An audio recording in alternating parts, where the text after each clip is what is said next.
कुआवा जगतिया जोगिया जेवड़ुआ भरावे।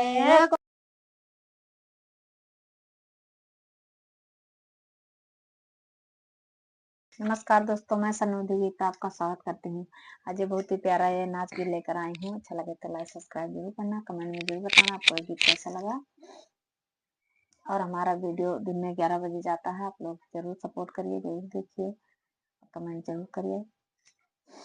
कुआवा जगतिया जोगिया जेवना बनावे, कुआवा जगतिया जोगिया जेवना बनावे। अरे अपना नजियव जोगिया हम का जमावे, अपना नजियव जोगिया अपना जमावे।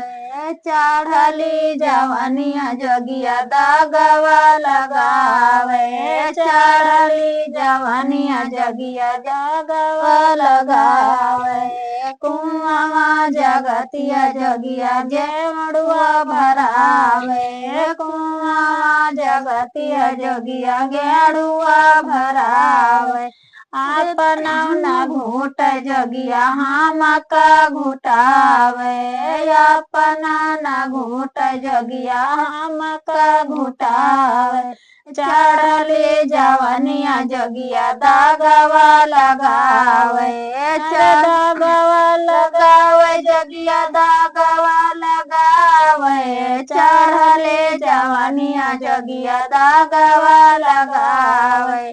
कुआवा जगतिया जोगिया बीरवा लगावे, कुआवा जगतिया जोगिया बीरवा लगावे, बीरवा लगावे जोगिया बीरवा लगावे।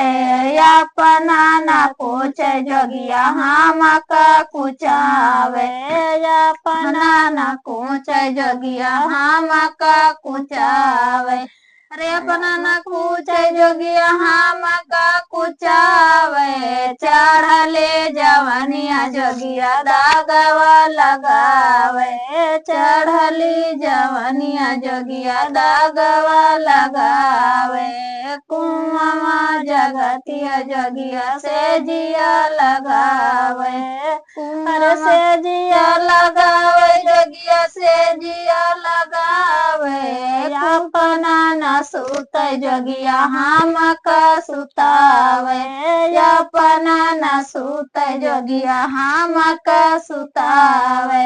चढ़ली जवनिया जोगिया दागवा लगावे। तो दोस्तों, आपको ये गीत हमारा कैसा लगा?